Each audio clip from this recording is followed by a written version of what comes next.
En un sentido, hasta la persona más benévola y generosa del mundo busca su propia felicidad haciendo bien a otros, porque coloca su felicidad en sus buenos actos. Podríamos decir que su mentalidad es tan amplia que se deja engañar. Así, cuando otros son felices, se siente feliz, participa con ellos y es feliz con la felicidad de ellos. Esto está tan lejos de ser inconsecuente con la liberalidad benefactora que, al contrario, la benevolencia y la amabilidad consisten en ello. Jonathan Edwards. Dios ama al dador alegre. El apóstol Pablo. Capítulo 4. Amor. La tarea del hedonismo cristiano. He defendido con amplitud que la beneficencia desinteresada hacia Dios es muy mala. Si vas a Dios por obligación ofreciéndole la recompensa de tu comunión en vez de sediento buscando la recompensa de su comunión, entonces te exaltas por encima de Dios como benefactor suyo y le empequeñeces como si fuera un beneficiario necesitado, y eso es terrible. La única forma de glorificar al Dios que todo lo puede por medio de la adoración es ir a Él porque en su presencia hay plenitud de gozo, delicias a su diestra para siempre, Salmo 16:11. Este ha sido el énfasis hasta aquí, y podríamos denominarlo hedonismo cristiano vertical. Entre el hombre y Dios, en el eje vertical de la vida, la búsqueda de placer no solo es tolerable, sino obligatoria, deleítate en el Señor. El propósito principal del hombre es glorificar a Dios por medio de disfrutar de Él eternamente. Pero, ¿qué pasa con el hedonismo cristiano horizontal? ¿Qué hay de nuestras relaciones con otras personas? ¿Es la beneficencia desinteresada el ideal entre los hombres? ¿O la búsqueda de placer es apropiada y de hecho obligatoria para toda clase de amor humano que agrada a Dios? La respuesta de este capítulo es que la búsqueda de placer es una motivación fundamental para todos los buenos actos. O, dicho de otra manera, SJ tienes el propósito de abandonar la búsqueda de un placer pleno y duradero, no puedes amar a la gente o agradar a Dios. ¿El amor busca lo suyo? Esto requiere cierta explicación y defensa. Pido paciencia y comprensión. En este capítulo estoy nadando contra la corriente de un río reverenciado. Cuando prediqué sobre esto en cierta ocasión, un profesor de filosofía me escribió una carta con la siguiente crítica: ¿no dice la moralidad que debemos hacer el bien porque es el bien? Yo propongo que debemos hacer el bien y desarrollar la virtud porque es bueno y virtuoso. El que Dios lo bendiga y nos haga ser felices es una consecuencia de ello, pero no lo que lo motiva. Otro popular escritor dice: para el cristiano, la felicidad nunca es una meta a conseguir. Siempre es una sorpresa inesperada en una vida de servicio. Estas citas representan la corriente de opinión común contra la que nado en el presente capítulo. Las veo contrarias a la Escritura y contrarias al amor, y al final, aunque sin intención, deshonran a Dios. Pero esto requiere cierta explicación. Sin duda, vienen a la mente pasajes bíblicos que parecen decir exactamente lo contrario de lo que estoy afirmando. Por ejemplo, en el gran capítulo del amor, el apóstol Pablo dice: el amor no busca lo suyo, 1 Corintios 13:5. Antes, en el mismo libro, había exhortado a la iglesia: ninguno busque su propio bien, sino el del otro, como también yo en todas las cosas agrado a todos, no procurando mi propio beneficio, sino el de muchos, para que sean salvos. 10:24-33. En Romanos 15:1-3 dice: así que, los que somos fuertes, debemos soportar las flaquezas de los débiles, y no agradarnos a nosotros mismos. Cada uno de nosotros agrade a su prójimo en lo que es bueno, para edificación, porque ni aun Cristo se agradó a sí mismo. Al centrarse de forma aislada e irreflexiva en textos así, da la impresión de que la esencia de la moralidad cristiana es liberarnos nosotros mismos de todo interés en nosotros cuando hacemos buenos actos hacia otros. Pero hay una buena razón para pensar que esta impresión es errónea. No tiene en cuenta todo el contexto y no explica otras muchas enseñanzas que están en el Nuevo Testamento. Tomemos el contexto de 1 Corintios 13, por ejemplo. El versículo 5 dice que el amor no busca lo suyo. Pero, ¿significa de forma absoluta que está mal disfrutar del amor? Primero consideremos el contexto bíblico más amplio. Según el profeta Miqueas, Dios nos ha ordenado no solo ser misericordiosos, sino amar misericordia. Oh hombre, Él te ha declarado lo que es bueno, y que pide Yahvé de ti, solamente hacer justicia, y amar misericordia, y humillarte ante tu Dios. Miqueas 6:8. En otras palabras, el mandamiento no se limita a hacer actos de misericordia, sino a deleitarse en ser misericordioso o querer ser misericordioso. Si amas ser misericordioso, ¿cómo puedes evitar satisfacer tus propios deseos haciendo actos de misericordia? ¿Cómo puedes evitar buscar tu propio gozo en actos de amor cuando tu gozo consiste en amar? La obediencia al mandamiento de amar misericordia significa que tienes que desobedecer la enseñanza de 1 Corintios 13:5 de que el amor no debe buscar lo suyo. No. El contexto más inmediato ofrece varias claves que muestran que el énfasis de 1 Corintios 13:5 no es prohibir la búsqueda del gozo del amor. Jonathan Edwards nos proporciona el verdadero sentido cuando dice que el error al que se enfrenta 1 Corintios 13:5 no es el grado en el que una persona ama su propia felicidad, sino colocar su felicidad donde no debe y limitar y confinar su amor. Algunos, aunque aman su propia felicidad, no la colocan en su propio bien privado, o en aquel bien que se centra en ellos mismos, sino más bien en el bien común, en el bien de los demás o en el que disfrutará en y por medio de otros. Y cuando se dice que el amor no busca lo suyo, tenemos que entender que se refiere a su propio bien privado, al bien que se limita a sí mismo. Un indicio de que esto es en verdad lo que Pablo quiere decir es la forma en que trata de motivar el amor genuino en el versículo 3. Dice, y si repartiese todos mis bienes para dar de comer a los pobres, y si entregase mi cuerpo para ser quemado, y no tengo amor, de nada me sirve. Si el amor genuino no se atreve a colocar su vista en su propia ganancia, ¿no es extraño que Pablo nos advierta que si no tenemos amor no nos servirá de nada? Pero esto es en realidad lo que dice, si no tienes un verdadero amor, no ganarás verdaderamente nada. Sin duda alguien dirá que la ganancia es un resultado seguro del amor genuino, pero que, si es lo que motiva el amor, entonces el amor no es verdadero amor. En otras palabras, es bueno que Dios recompense los actos de amor, pero no es bueno que nosotros amemos por la promesa de obtener recompensa. Pero, si esto es cierto, entonces ¿por qué nos dijo Pablo en el versículo 3 que perderíamos nuestra recompensa si no amamos de verdad? Si anhelar la ganancia del amor echa a perder el valor moral del amor, es un mal recurso pedagógico decirle a alguien que ame para que le sirva de algo. Otorgándole a Pablo el beneficio de la duda, ¿no deberíamos más bien decir que hay una clase de ganancia, por la que es incorrecto estar motivado, es decir, que el amor no busca lo suyo, así como una clase de ganancia, por la que sí es correcto estar motivado, es decir, si no tengo amor, ¿de nada me sirve? Edwards dice que la ganancia apropiada que puede motivar es la felicidad que uno recibe por el acto de amar mismo o por el bien que se consigue. La segunda clave por la que Edwards está en el camino correcto es el versículo 6, el amor no se goza de la injusticia, más se goza de la verdad. El amor no es una simple elección o un mero acto. Involucra los sentimientos. No se limita a hacer la verdad. Tampoco se limita a escoger lo correcto. Se goza en el camino de la verdad. Así que Miqueas 6:8 no era un paralelismo forzado en absoluto, tenemos que amar misericordia. Pero si el amor se goza en las elecciones que hace, no puede ser desinteresado. No puede ser indiferente a su propio gozo. Regocijarse en un acto es obtener gozo de él. Y ese gozo es una ganancia. Puede que sirva para mucho más que esto, o que este gozo sea de hecho el primer fruto de un gozo indestructible y eterno. Aunque, llegados a este punto, lo menos que podemos decir es que Pablo no piensa que el valor moral de un acto de amor se eche a perder cuando lo que nos motiva a hacerlo es gozarnos en ello y como consecuencia de ello. Si así fuera, entonces un hombre malo que odiara la idea de amar podría participar de un amor puro, puesto que no le produciría gozo alguno, mientras que un hombre bueno que se deleita en la idea de amar, no podría amar, puesto que se gozaría en ello y eso lo echaría todo a perder. Por tanto, 1 Corintios 13:5, el amor no busca lo suyo, no contradice la tesis de que la búsqueda de placer es una motivación esencial para todos los buenos actos. De hecho, sorprendentemente, el contexto lo apoya diciendo que el amor se goza de la verdad y dando a entender que se debe vigilar el amor para no perder la propia ganancia, la ganancia del gozo que procede de ser una persona que ama, tanto ahora como eternamente. Si esta es la intención de Pablo en 1 Corintios 13:5, lo mismo se puede decir de 10:24 y 33. Estos son sencillos ejemplos específicos del principio básico que aparece en 13:5, el amor no busca lo suyo. Cuando Pablo dice que no debemos pretender obtener ventaja para nosotros sino para nuestro prójimo, para que puedan ser salvos, no quiere decir que no debemos deleitarnos en la salvación de nuestro prójimo. En realidad, Pablo dijo acerca de sus convertidos, vosotros sois nuestra gloria y gozo, 1 Tesalonicenses 2:20. En otro lugar dice, el anhelo de mi corazón y mi oración a Dios por Israel es para salvación, Romanos 10:1. Esta no es la voz de la beneficencia desinteresada. La salvación de los demás fue la alegría y la pasión de su vida.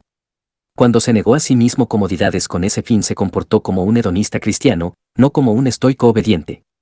Así que el énfasis de 1 Corintios 10:24 y 33 es que ninguna comodidad personal debería proporcionarnos un gozo mayor que el de ver que nuestro trabajo conduce a la salvación de otro. Este es también el tema de Romanos 15:1-3, donde Pablo dice que no debemos agradarnos a nosotros mismos, sino que debemos agradar a nuestro prójimo haciendo buenas obras para edificarle. Esto también es una aplicación del principio de que el amor no busca lo suyo. No quiere decir que no debemos buscar el gozo de edificar a otros, sino que debemos dejar que este gozo nos libere de las ataduras a los placeres personales que nos hacen indiferentes al bien de los demás. El amor no busca su gozo personal, limitado, sino que busca su propio gozo en el bien, la salvación y edificación de los demás. De esta forma comenzamos a amar como Dios ama. Ama porque se deleita en amar. No busca esconder de él la recompensa del amor para que no se eche a perder su acto por el gozo que se prevé que procederá de él. Yo soy Yahvé, que hago misericordia, juicio y justicia en la tierra, porque estas cosas quiero, dice Yahvé, Jeremías 9:24. El amor es más que hechos. Ahora dejemos de estar a la defensiva para pasar a la ofensiva. Hay textos que parecen ser un problema, pero otros muchos señalan positivamente la verdad del hedonismo cristiano. Podemos tomar 1 Corintios 13:3 como un punto de partida, y si repartiese todos mis bienes para dar de comer a los pobres, y si entregase mi cuerpo para ser quemado, y no tengo amor, de nada me sirve. Se trata de un texto sorprendente. Porque Jesús mismo dijo, nadie tiene mayor amor que este, que uno ponga su vida por sus amigos, 15:13. ¿Cómo puede decir Pablo que dar la vida puede ser en realidad un acto sin amor? Una cosa es cierta, el amor no se puede igualar al acto del sacrificio. No se puede igualar a ninguna acción. Esto es un antídoto poderoso para la idea habitual de que el amor no es lo que se siente sino lo que se hace. Lo bueno de esta enseñanza popular es la doble intención de mostrar, 1, que los meros sentimientos cálidos nunca pueden reemplazar los hechos reales de amor, Santiago 2:16, 1 Juan 3:18, y 2, que hay que esforzarse por el amor aún en ausencia del gozo que uno podría desear que estuviera presente. Pero es imprudente e incorrecto apoyar estas dos verdades diciendo que el amor es sencillamente lo que haces y no lo que sientes. Véase la razón 4 del epílogo para una discusión más extensa acerca de cómo obedecer cuando no se tienen ganas. La misma definición de amor que aparece en 1 Corintios refuta esta idea limitada de amor. Por ejemplo, Pablo dice que el amor no tiene envidia y que no se irrita fácilmente, y que se goza en la verdad y todo lo espera, 13, 4-7. Todas estas cosas son sentimientos. Si sientes ciertas cosas como celos impíos e irritación, no estás amando. Y si no experimentas algo parecido al gozo en la verdad y a la esperanza, no estás amando. En otras palabras, sí, el amor es más que sentimientos, pero no, el amor no es menos que sentimientos. Esto puede ayudar a explicar la afirmación sorprendente de que es posible entregar tu cuerpo para ser quemado y sin embargo no tener amor. Evidentemente, no se considera que un acto es de amor a menos que las motivaciones sean correctas. Pero, ¿la disposición a morir no es una señal de buenas motivaciones? Pensarías que sí si la esencia del amor fuera el desinterés. Pero algunos podrían decir que lo que echa a perder el acto de sacrificio de aparente amor es la intención de heredar la recompensa después de la muerte o de dejar un recuerdo noble en la tierra. Esto puede ser parte de la respuesta. Pero no es completa. No diferencia qué clase de recompensa tras la muerte se puede desear al efectuar un acto de amor, si es que la hay. Ni describe qué sentimientos, si es que los hay, tienen que acompañar a un acto externo de amor para que sea un amor verdadero. Para responder a estas cuestiones tenemos que preguntarnos otra cosa, ¿qué tiene que ver el amor al hombre con nuestro amor a Dios y su gracia hacia nosotros? ¿Podría ser que la razón por la que una persona entrega su cuerpo para ser quemado sin tener amor sea que su acto no tiene relación con un amor genuino a Dios? ¿Podría ser que la idea de Pablo acerca del amor horizontal entre personas fuera que éste es auténtico solo cuando es la extensión del amor vertical a Dios? Sería extraño que el apóstol Pablo, que dijo que todo lo que no proviene de fe es pecado, Romanos 14:23, definiera el amor genuino sin hacer referencia a Dios. El amor es la abundancia de gozo en Dios. 2 Corintios 8:1-8 muestra que Pablo piensa en el amor genuino solo en relación con Dios. Asimismo, hermanos, os hacemos saber la gracia de Dios que se ha dado a las iglesias de Macedonia, que en grande prueba de tribulación, la abundancia de su gozo y su profunda pobreza abundaron en riquezas de su generosidad. Pues doy testimonio de que con agrado han dado conforme a sus fuerzas, y aún más allá de sus fuerzas, pidiéndonos con muchos ruegos que les concediésemos el privilegio de participar en este servicio para los santos. La razón por la que Pablo quería que los corintios supieran acerca de esta notable obra de gracia entre los macedonios es que espera que se demuestre que lo mismo es cierto entre ellos. Está viajando de una iglesia a otra recogiendo fondos para los santos pobres de Jerusalén, Romanos 15:25, 1 Corintios 16:1-4. Escribe 2 Corintios 8 y 9 para motivar a los corintios a ser generosos. Lo importante para lo que nos proponemos es advertir que en 8:8 dice que esto es una prueba de su amor, no hablo como quien manda, sino para poner a prueba, por medio de la diligencia de otros, también la sinceridad del amor vuestro. Lo que claramente quiere decir 8:8, especialmente la palabra, también, es que la generosidad de los macedonios es un modelo de amor que los corintios, también, deberían imitar. Al hacer referencia al profundo amor de los macedonios, Pablo pretende fomentar también entre los corintios un amor genuino. Así que aquí tenemos una demostración de cómo se ve el amor de 1 Corintios 13 en la vida real. Los macedonios han repartido sus posesiones, como dice 1 Corintios 13:3, y, si repartiese todos mis bienes. Pero aquí hay un amor verdadero, mientras que allí no había amor en absoluto. ¿Qué convierte la generosidad de los macedonios en un acto genuino de amor? La naturaleza del amor genuino se puede ver en 4 cosas. Primero, es una obra de gracia divina. Asimismo, hermanos, os hacemos saber la gracia de Dios que ha dado a las iglesias de Macedonia, 8:1. La generosidad de los macedonios no era de origen humano.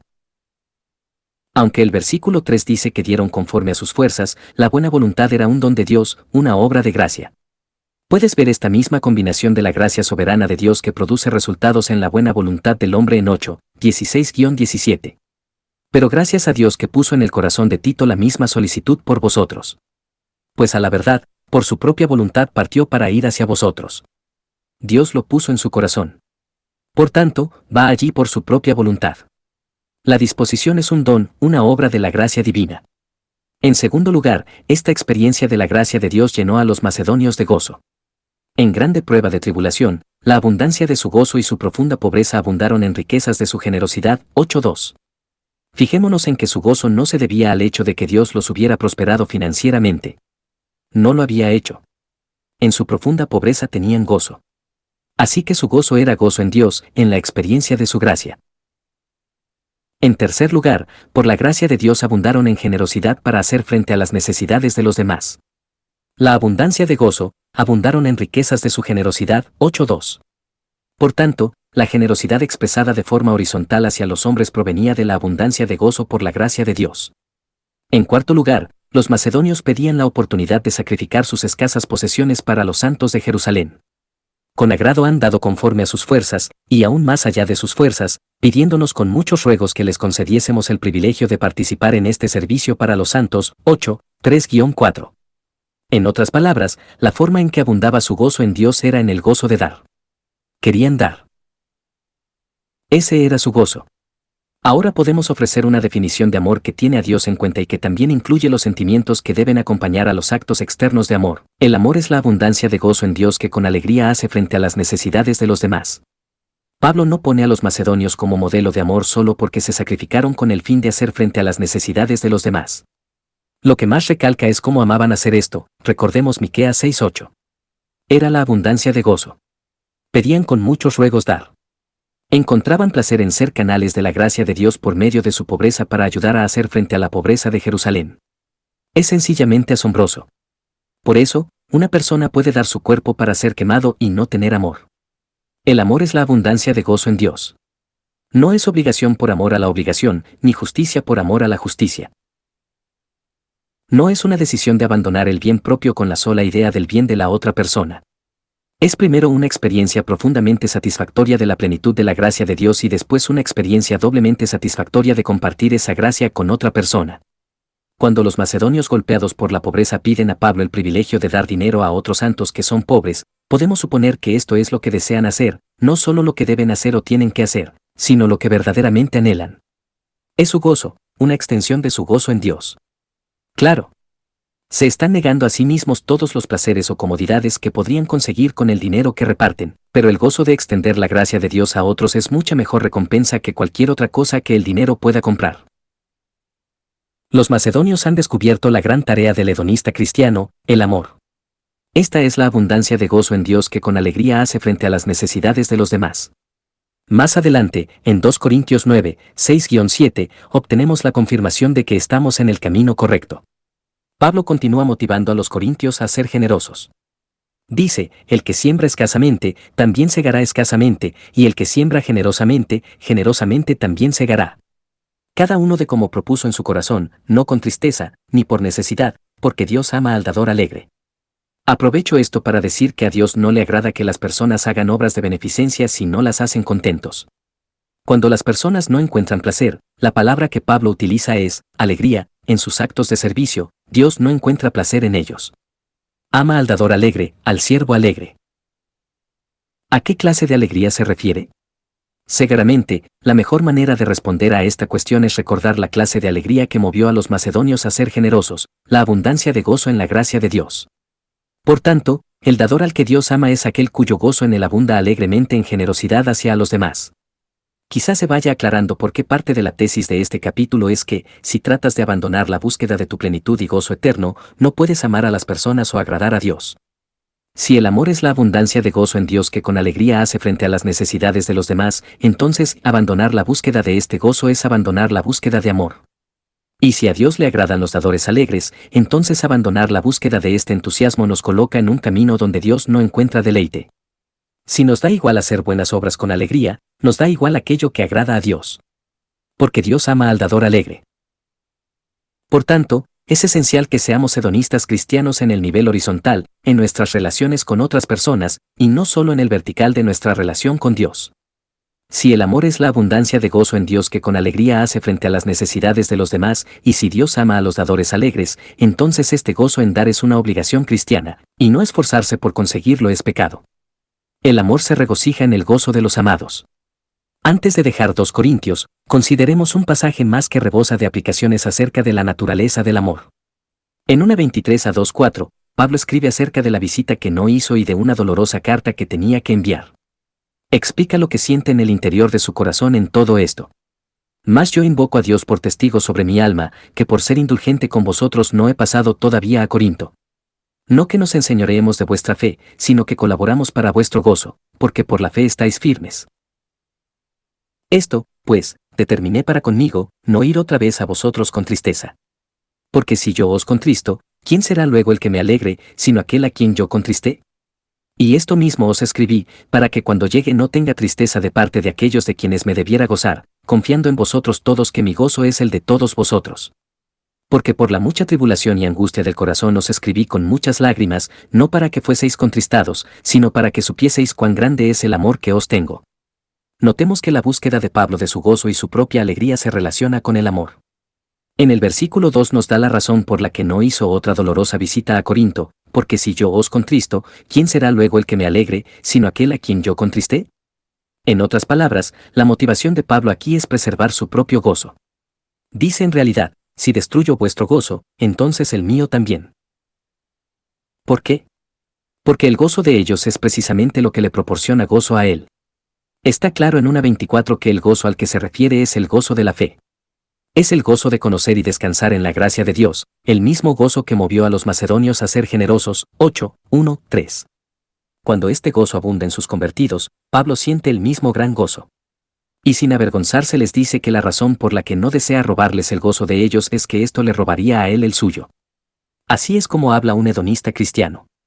En el versículo 3 explica la razón por la que les envió una dolorosa carta. Y esto mismo os escribí, para que cuando llegue no tenga tristeza de parte de aquellos de quienes me debiera gozar, confiando en vosotros todos que mi gozo es el de todos vosotros. Aquí su motivación es la misma, hasta cierto punto. Dice que no quiere tener tristeza. Quiere gozo, no tristeza. Es un hedonista cristiano. Pero va un paso más allá que en el versículo 2. Dice que la razón por la que quiere gozo y no tristeza es que confía en que su gozo también sea el gozo de todos ellos. Así que el versículo 3 es inverso al 2. En el 2, el punto principal es que el gozo de ellos es su gozo, es decir, cuando ellos están contentos se siente contento por su alegría. Y el punto principal del versículo 3 es que su gozo es el gozo de ellos, es decir, cuando él está contento, ellos se sienten contentos por su alegría. Entonces, el versículo 4 establece la conexión con el amor de forma explícita. Dice que la razón por la que les ha escrito es que supieseis cuán grande es el amor que os tengo. Por tanto, ¿qué es el amor? El amor abunda entre nosotros cuando vuestro gozo es mío y mi gozo es vuestro. No amo solo porque busco vuestro gozo, sino porque lo busco como algo mío. Supongamos que le digo a uno de mis 4 hijos, pórtate bien con tu hermano, ayúdale a recoger la habitación, trata de hacer que esté contento y no triste. ¿Qué pasa si ayuda a su hermano a recoger la habitación pero con mala cara todo el rato y rebosando descontento? ¿Hay virtud alguna en su esfuerzo? No mucho. Lo que falla es que la felicidad de su hermano no es su propia felicidad. Cuando ayuda a su hermano, no busca su gozo en la felicidad de su hermano. No está actuando como un hedonista cristiano. Sus obras no son de amor. Son legalistas. Actúa por mera obligación, para evitar el castigo. El amor se deleita en producir y contemplar el gozo en otros. Ahora consideremos la relación entre las imágenes del amor en 2 Corintios 8 y 2. En el capítulo 8, el amor es la abundancia de gozo en Dios que con alegría hace frente a las necesidades de los demás. Es el impulso de una fuente que rebosa. Se origina en la gracia de Dios que se desborda libremente porque se deleita en llenar al que está vacío. El amor comparte la naturaleza de esa gracia porque también se deleita en rebosar libremente para hacer frente a las necesidades de los demás. En el capítulo 2, el amor es lo que existe entre las personas cuando encuentran su gozo en el gozo del otro. ¿Está esto en contradicción con el amor del capítulo 8, donde el gozo procede de Dios y fluye hacia los demás? El capítulo 2 suena como si el gozo procediera del gozo de otras personas, no de Dios. ¿Cómo se relacionan estas dos formas de hablar acerca del amor? Creo que la respuesta es que el amor no solo se deleita en producir gozo en aquellos que están vacíos, 2 Corintios 8, sino que también se deleita en contemplar el gozo de aquellos que están llenos, 2 Corintios 2. Y estos dos deleites no se contradicen en absoluto. La gracia de Dios se deleita en conceder arrepentimiento, 2 Timoteo 2:25, y se goza en el pecador que se arrepiente, Lucas 15:7. Por tanto, cuando nuestros corazones están llenos de gozo en la gracia de Dios, no solo desean producir gozo en otros, sino también contemplarlo cuando existe en otros. Por tanto, no es inconsecuente decir que el amor es la abundancia de gozo en Dios que con alegría hace frente a las necesidades de los demás y decir que el amor es gozarse en el gozo de otro. Si bien el amor es la tarea del hedonista cristiano que se deleita en engendrar su gozo en otros, también es el tiempo de ocio del hedonista cristiano que se deleita en contemplar este gozo producido en otros. El amor llora. Pero las palabras de Pablo en 2 Corintios 2 plantean otra cuestión. En el versículo 4 dice que escribió por la mucha tribulación y angustia de corazón y con muchas lágrimas. ¿Es este un corazón que ama? He hecho tanto hincapié en que el amor es la abundancia de gozo que alguien podría pensar que no hay lugar para el lamento o la angustia en el corazón que ama, ni para las lágrimas en su rostro.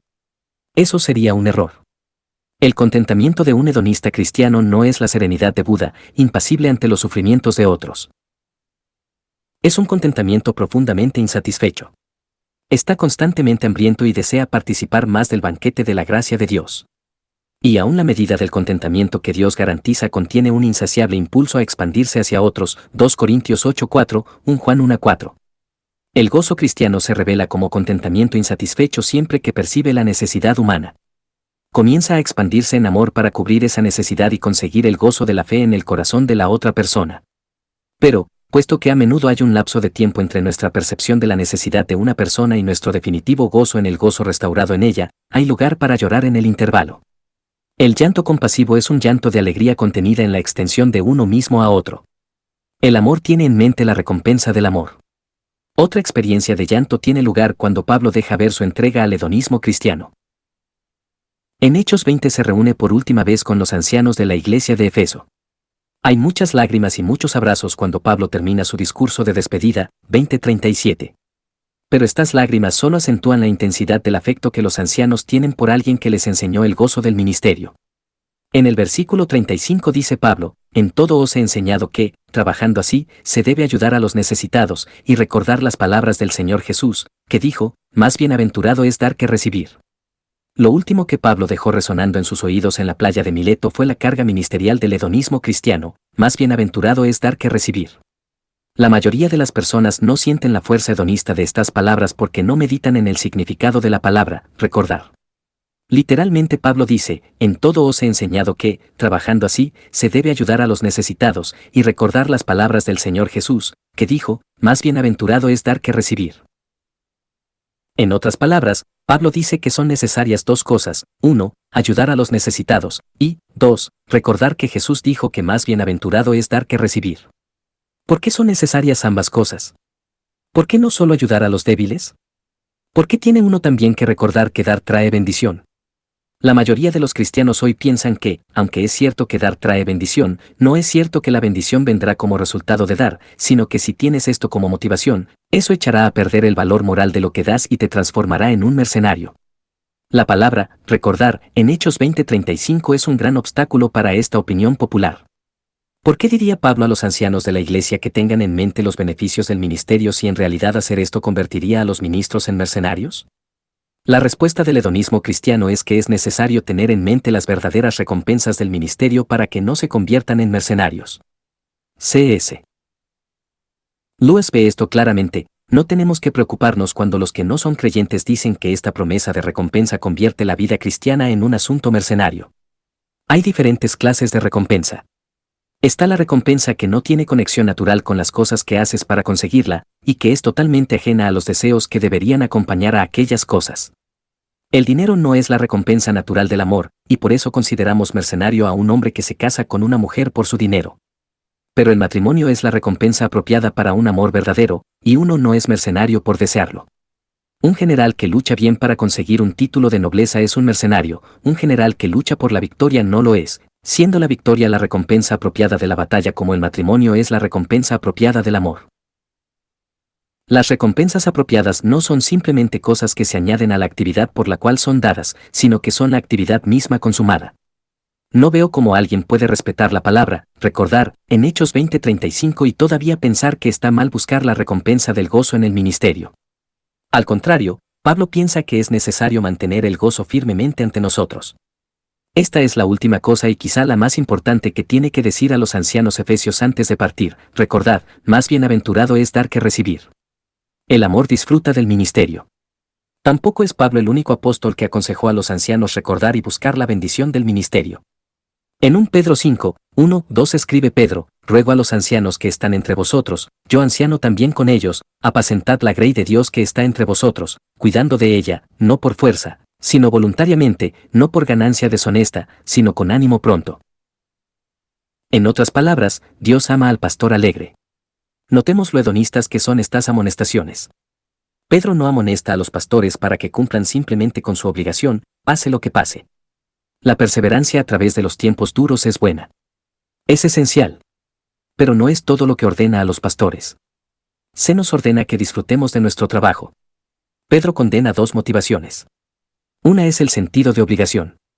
No hagas tu trabajo por obligación. Esto significa que el impulso debería proceder con alegría desde dentro, no por opresión desde fuera.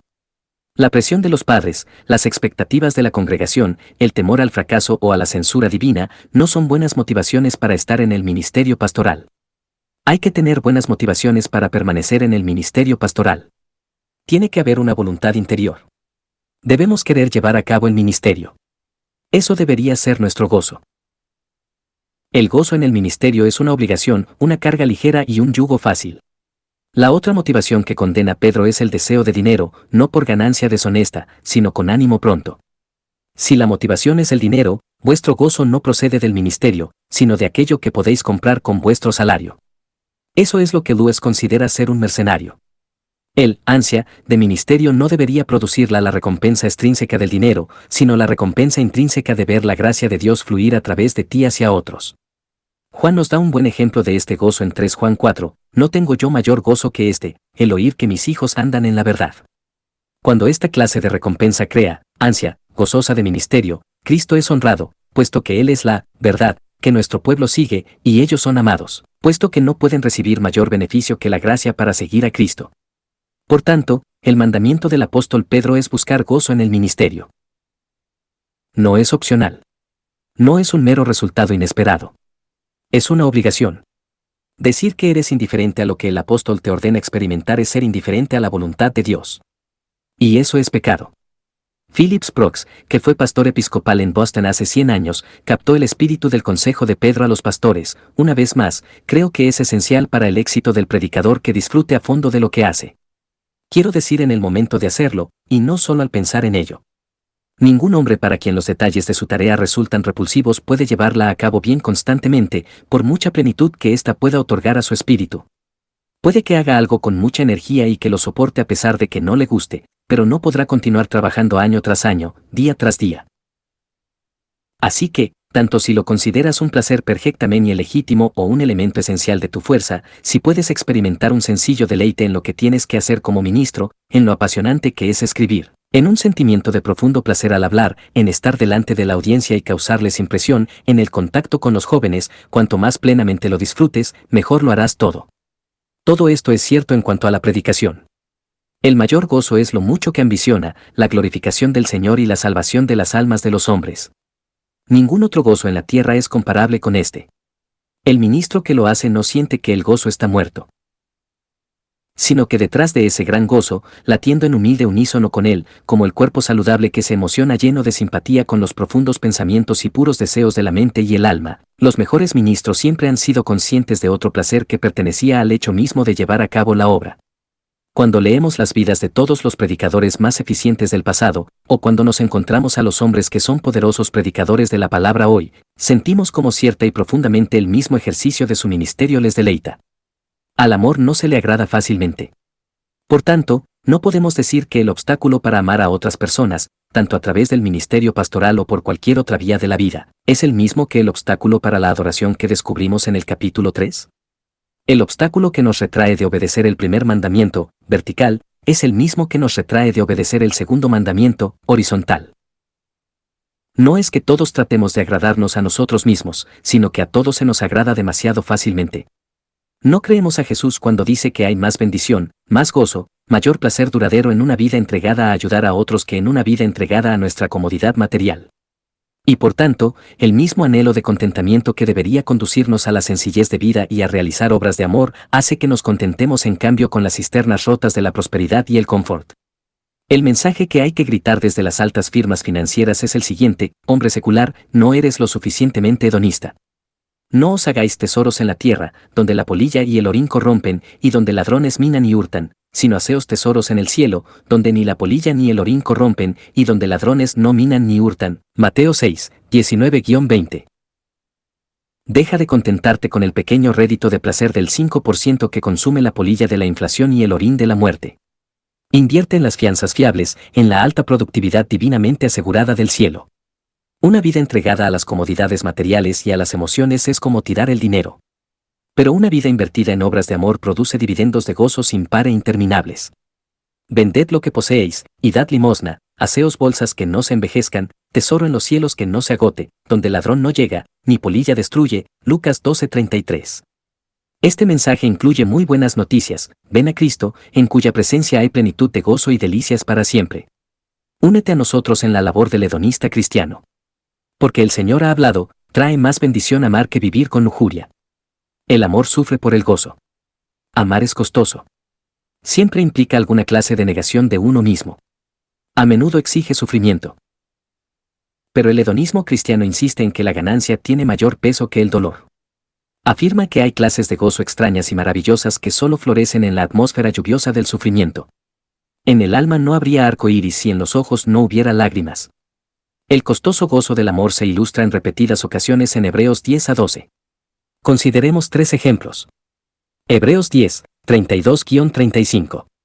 Pero traed a la memoria los días pasados, en los cuales, después de haber sido iluminados, sostuvisteis gran combate de padecimientos. Por una parte, ciertamente, con vituperios y tribulaciones fuisteis hechos espectáculo, y por otra, llegasteis a ser espectáculo de los que estaban en una situación semejante. Porque de los presos también os compadecisteis, y el despojo de vuestros bienes sufristeis con gozo, sabiendo que tenéis en vosotros una mejor y perdurable herencia en los cielos.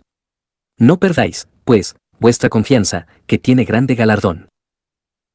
Sobre la base de mi limitada experiencia con el sufrimiento, yo no tendría derecho a decir que algo así es posible, sufrir con gozo el despojo de vuestros bienes. Pero la autoridad del hedonismo cristiano no está en mí, está en la Biblia. Yo no tengo derecho a decir, gozaos por cuanto sois participantes de los padecimientos de Cristo, 1 Pedro 4:13. Pero Pedro lo hace porque él y los demás apóstoles recibieron golpes por el Evangelio y salieron de la presencia del concilio, gozosos de haber sido tenidos por dignos de padecer afrenta por causa del nombre. Hechos 5, 40-41. Y los primeros cristianos a los que se dirige Hebreos 10, 32-35 han adquirido el derecho a enseñarnos acerca del amor costoso. La situación parece ser la siguiente: en los primeros días de su conversión, algunos de ellos habían sido hechos prisioneros por la fe. Los demás se enfrentaron a una elección difícil: iremos de forma clandestina y permaneceremos seguros, o visitaremos a nuestros hermanos y hermanas en la prisión y arriesgaremos nuestras vidas y nuestra propiedad. Escogieron el camino del amor y aceptaron el costo, porque de los presos también os compadecisteis, y el despojo de vuestros bienes sufristeis con gozo. ¿Pero eran perdedores? No. Perdieron sus bienes pero ganaron gozo. Con gozo aceptaron la pérdida. En un sentido se negaron a sí mismos. Pero en otro no lo hicieron. Escogieron el camino del gozo. Evidentemente, estos cristianos estaban motivados para el ministerio de los presos igual que los macedonios de 2 Corintios 8, 1, 8 lo estaban para ayudar a los pobres. Su gozo en Dios se manifestaba en amor a los demás.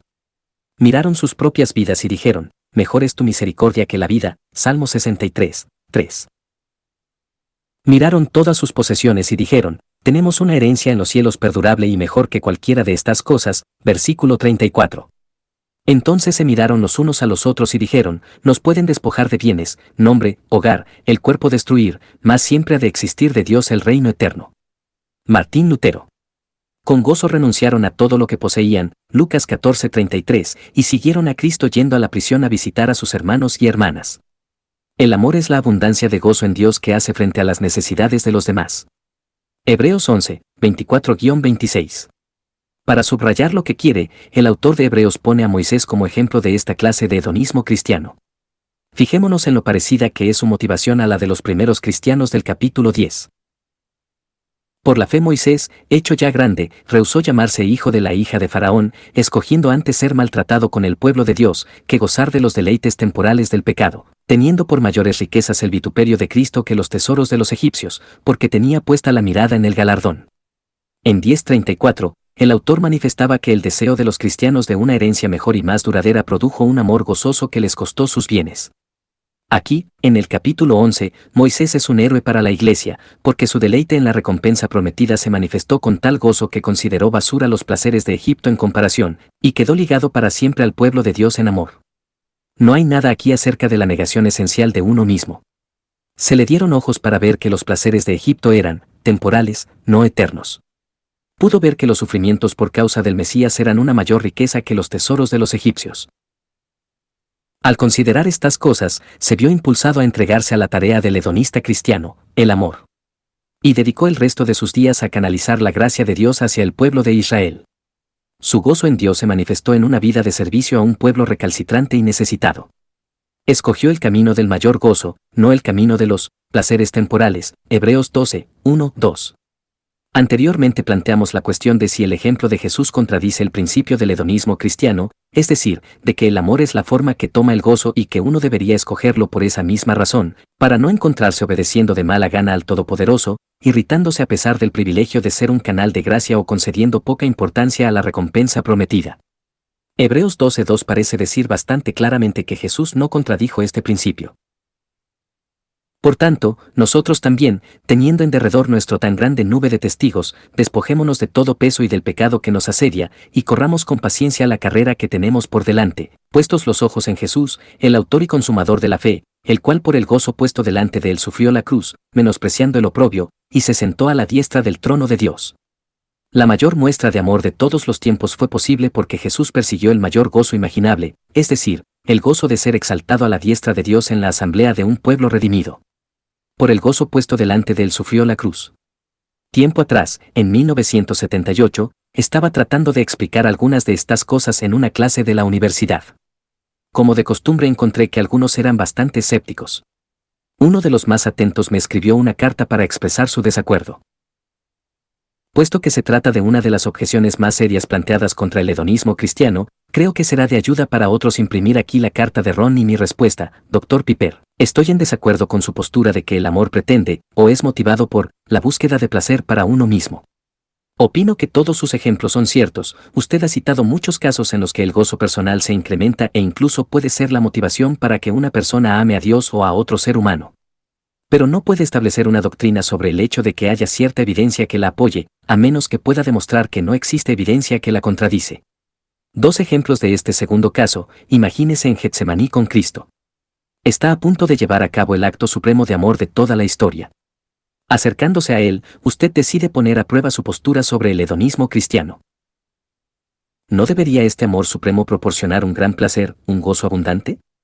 Sin embargo, ¿qué es lo que usted ve? A Cristo sudando terriblemente con angustia, llorando. No se encuentra gozo por ninguna parte. Cristo está orando. Se le oye preguntarle a Dios si hay alguna salida. Le dice que lo que va a ocurrir es muy duro, muy doloroso. ¿No es posible un camino más divertido? Gracias a Dios porque Cristo escogió esta forma difícil. Mi segundo ejemplo no es bíblico, aunque hay otros textos parecidos. ¿Le resulta familiar Dorothy Day? Es una anciana que ha entregado su vida a amar a otros, especialmente a los pobres, marginados y oprimidos. Su experiencia de amor sin gozo la ha llevado a decir lo siguiente: el amor en acción es algo duro y terrible. Difícilmente podría estar más de acuerdo con ella. Me gustaría conocer su respuesta a estos pensamientos. En realidad pienso que esta presentación es demasiado simplista. Pero es sincera. Respondí a Ron la misma semana, en diciembre de 1978. Posteriormente Dorothy Day murió, pero dejaré las referencias tal como las escribí entonces. Por cierto, en la actualidad Ron es un buen amigo y ahora sirve como líder en la iglesia donde yo soy pastor. Ron, muchas gracias por tu preocupación por tener una postura bíblica completa sobre esta cuestión del hedonismo cristiano, una postura que honre toda la evidencia. Esta es también mi preocupación. Así que tengo que preguntarme si tus dos ejemplos, Cristo en Getsemaní y Dorothy Day en un servicio de amor doloroso, contradicen o confirman mi postura. 1. Vamos primero a Getsemaní. Para establecer mi tesis tengo que ser capaz de mostrar que, a pesar del horror de la cruz, la decisión de Jesús de aceptarla fue motivada por su convicción de que esta forma le proporcionaría más gozo que la desobediencia. Hebreos 12:2 dice: por el gozo puesto delante de él sufrió la cruz, menospreciando el oprobio. Al decir esto, el escritor pretende poner a Jesús como un ejemplo más, junto a los santos de Hebreos 11, de aquellos que anhelaban y confiaban tanto en el gozo que Dios ofrece que rechazan los deleites temporales del pecado, Hebreos 11:25, y escogen ser maltratados con el fin de llevar a cabo la voluntad de Dios. Por tanto, no es antibíblico decir que lo que sostuvo a Cristo en las oscuras horas de Getsemaní fue la esperanza del gozo posterior a la cruz. Eso no hace disminuir la realidad y grandeza de su amor por nosotros, porque el gozo en el que él esperaba era el gozo de conducir a muchos hijos a la gloria, Hebreos 2:10. Su gozo es en nuestra redención, la cual redunda en la gloria de Dios. Abandonar la cruz y así abandonarnos a nosotros y dejar de lado la voluntad del Padre era una idea tan terrible para Cristo que la rechazó y abrazó la muerte. Pero mi exposición sobre el contentamiento insatisfecho, que era a la que Ron estaba respondiendo, su contenido se ha incorporado a este capítulo, propone incluso más cosas, es decir, que en un sentido profundo tiene que haber gozo en el mismo acto de amor para que agrade a Dios. Tú has mostrado claramente que, si esto es cierto en el caso de la muerte de Jesús, tiene que haber una diferencia radical entre gozo y diversión. Pero todos nosotros sabemos que la hay. No es justo que pases de decir que no hay un camino divertido, en Getsemaní a decir que no se encuentra gozo por ninguna parte. Yo sé que en aquellos momentos de mi vida cuando he escogido hacer las buenas obras que más cuestan, he sentido, con y a pesar del dolor, un gozo muy profundo al hacer el bien. Creo que, cuando Jesús se levantó tras su última oración en Getsemaní resuelto a morir, a través de su alma brotaba un sentido glorioso de triunfo sobre la tentación de la noche. No dijo: mi comida es que haga la voluntad del que me envió, y que acabe su obra, Juan 4:34. Jesús apreciaba la voluntad de su Padre como nosotros apreciamos la comida. Acabar la obra del Padre era su alimento, abandonarla significaría escoger pasar hambre. Pienso que hubo gozo en Getsemaní cuando Jesús fue apresado, no diversión, ni placer sensual, ni risas, de hecho nada de lo que este mundo puede ofrecer. Pero había una profunda buena sensación en el corazón de Jesús de que su acción era agradable para su Padre, y de que la recompensa futura tendría mayor peso que todo el dolor. Esta profunda buena sensación es el gozo que capacitó a Jesús para hacer por nosotros lo que hizo. 2. Dices de Dorothy Day que su experiencia de amor a los pobres, marginados y oprimidos, sin gozo la ha llevado a decir lo siguiente: el amor en acción es algo duro y terrible. Trataré de responder de dos formas. En primer lugar, no saques la conclusión precipitada de que no hay gozo en las cosas que son duras y terribles. Hay montañeros escaladores que se pasan noches sin dormir en las caras de los acantilados. Han perdido los dedos de las manos y de los pies por estar a temperaturas bajo cero y lo han pasado terriblemente mal para alcanzar una cima. Dicen: fue duro y terrible. Pero si les preguntas por qué lo hacen, la respuesta puede variar de forma, pero produce una alegría en el alma y una sensación tan buena que merece la pena todo el dolor. Si pasa eso con la escalada, ¿no puede suceder lo mismo con el amor? ¿No es más bien una indicación de nuestra mundanalidad el que tengamos más tendencia a sentir alegría al escalar una montaña que conquistando los precipicios de la falta de amor en nuestra propia vida y en nuestra sociedad? Sí, el amor es a menudo algo duro y terrible, pero no sé cómo una persona que valora lo que es bueno y admira a Jesús puede dejar de sentir gozo y alegría cuando, por gracia, es capaz de amar a otra persona. Ahora abordaré la situación de Dorothy de otra forma.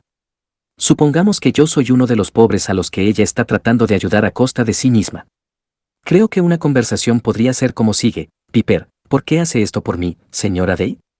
Day, porque te amo. Piper, ¿a qué se refiere cuando dice que me ama? No tengo nada que ofrecer. No soy digno de ser amado. Day, quizá. Pero no hay hoja de solicitud para mi amor. Lo aprendí de Jesús. Lo que quiero decir es que deseo ayudarte porque Jesús me ha ayudado mucho a mí. Piper, ¿entonces está tratando de satisfacer sus deseos? Day, supongo que sí, si quieres expresarlo de esa forma. Uno de mis deseos más profundos es hacer que tú seas feliz y una persona con propósito. Piper, ¿le causa preocupación que yo sea más feliz y que mi vida tenga mayor propósito desde que ha venido usted? Day, Dios mío, no. ¿Qué otra cosa podría hacerme más feliz? Piper, luego usted pasa todas esas noches sin dormir aquí para dedicarse a algo que le hace feliz, ¿verdad? Day, si digo que sí, alguien podría malinterpretarme. Podrías pensar que en realidad no me preocupo por ti, sino solo por mí misma. Piper, ¿pero no me lo dirá al menos a mí? Day, sí, te lo digo a ti, trabajo por aquello que me produce el mayor gozo, tu gozo. Piper, gracias. Ahora sé que me ama. Los actos y la recompensa del amor se relacionan orgánicamente. Algo que se toca brevemente en esta carta y que podría requerir una breve elaboración es la cuestión concerniente a la relación entre el gozo que procede del verdadero acto de amor y el gozo que procede de la recompensa, prometida en el futuro más lejano. La razón por la que creo que esta cuestión es importante es que la motivación de recibir una recompensa futura podría convertir el amor en un asunto mercenario, como ya hemos visto, si la recompensa esperada no fuera algo relacionado orgánicamente con el acto que uno está haciendo para conseguir la recompensa. Si la naturaleza del acto no forma parte de la naturaleza de la recompensa, puedes hacer cosas que consideraras estúpidas o malas para conseguir la recompensa que consideraras sabia o buena. Pero eso sería forzar la palabra amor más allá de los límites bíblicos para decir que uno puede amar haciendo algo que considera estúpido o malo. Un acto de amor, incluso siendo muy doloroso, tiene que ser aprobado por nuestra conciencia. Por tanto, decir que es correcto y bueno estar motivado por la esperanza de recompensa, como Moisés, los primeros cristianos y Jesús lo estaban, según Hebreos 11:26, 10:34 y 12:2, no significa que esta vista del futuro anule la necesidad de escoger actos que en su naturaleza estén relacionados orgánicamente con lo que se espera como recompensa.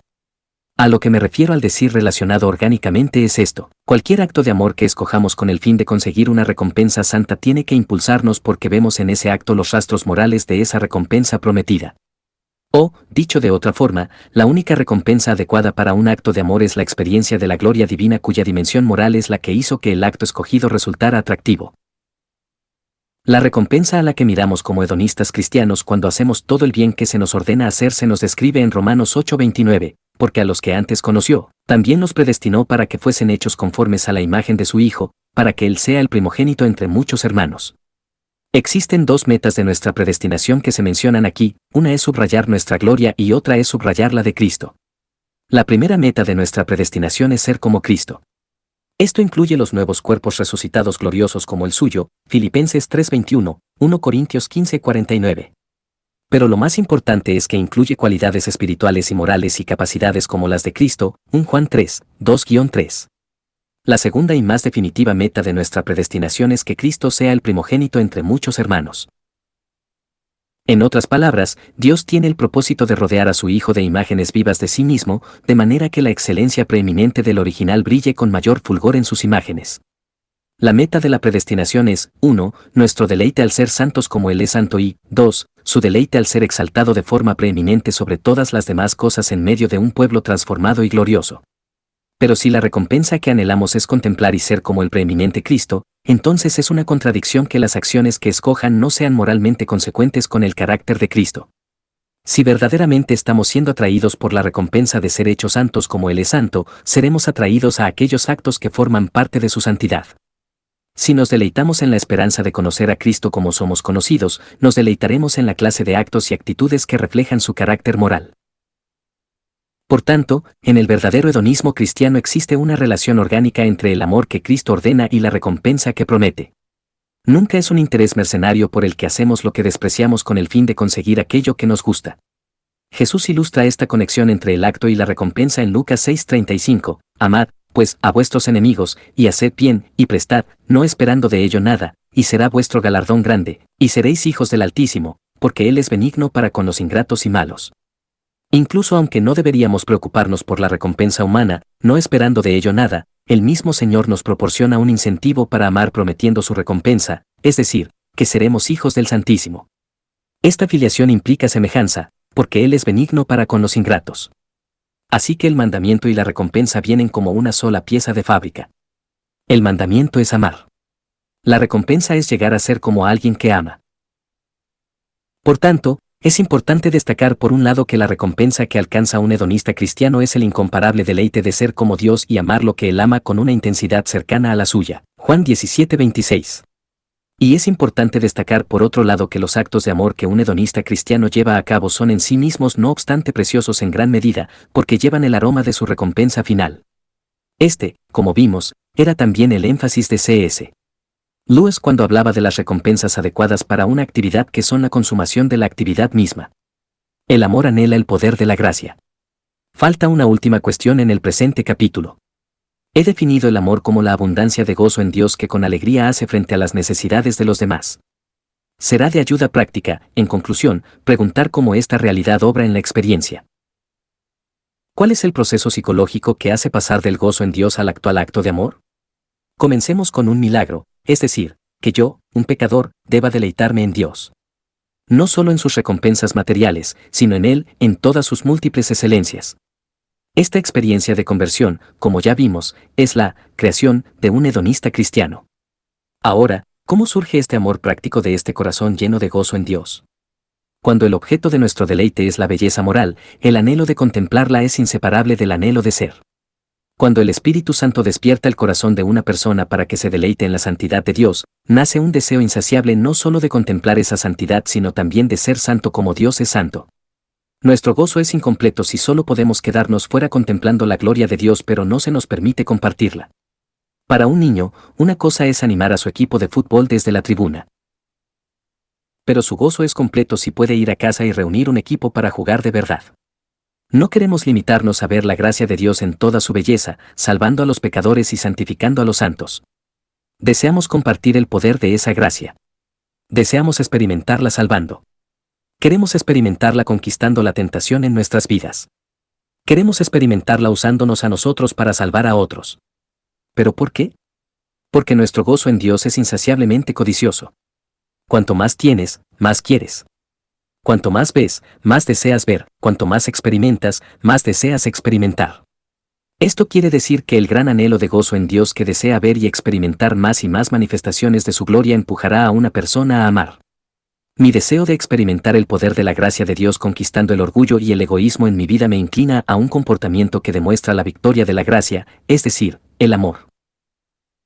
El amor genuino es tan contrario a la naturaleza humana que su presencia da testimonio de un poder extraordinario. El hedonista cristiano busca el amor porque es adicto a la experiencia de ese poder. Desea experimentar más y más la gracia de Dios reinando en su vida. Aquí hay una analogía de una motivación poderosa que existe también en los corazones incrédulos. Prácticamente todas las personas que no están en Cristo están poseídas por el deseo de encontrar felicidad superando alguna limitación en sus vidas y teniendo la sensación de poder. Heinrich Hare, miembro del primer equipo que escaló el muro norte de Eiger en los Alpes suizos, confesó que su razón para intentar esa escalada fue superar un sentimiento de inseguridad.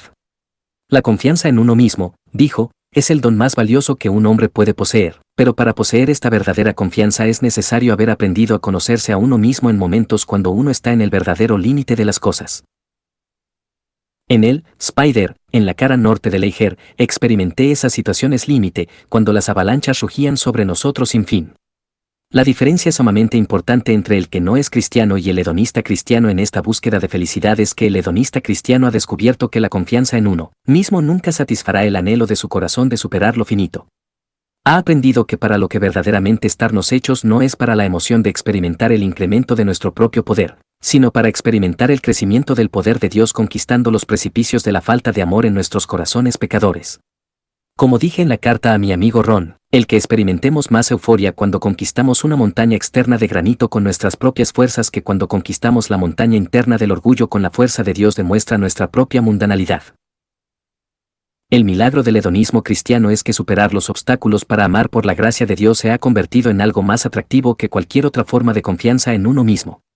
El gozo de experimentar el poder de la gracia de Dios derrotando al egoísmo es una adicción insaciable. Pero existe otra forma de describir el proceso psicológico que conduce del deleite en Dios a las obras de amor. Cuando una persona se deleita en la manifestación de la gloriosa gracia de Dios, esa persona deseará ver la mayor cantidad posible de manifestaciones en otras personas. Si puedo ser el medio de Dios para la conversión milagrosa de otra persona, lo consideraré causa de pleno gozo, porque, ¿qué hay mejor que ver otra manifestación de la belleza de la gracia de Dios en el gozo de otra persona? Mi felicidad se reproduce en la suya. Cuando el hedonista cristiano ve a una persona sin esperanza o sin gozo, la necesidad de esa persona se convierte en una zona de baja presión que se aproxima a la zona de alta presión de gozo en la gracia de Dios. En esta atmósfera espiritual, se produce un flujo de gozo desde la zona de alta presión del hedonista cristiano hasta la zona necesitada de baja presión, y el gozo tiende a expandirse para hacer frente a la necesidad. Ese flujo se denomina amor. El amor es la abundancia de gozo en Dios que con alegría hace frente a las necesidades de los demás. La abundancia se experimenta de forma consciente como la búsqueda de nuestro gozo en el gozo de otro.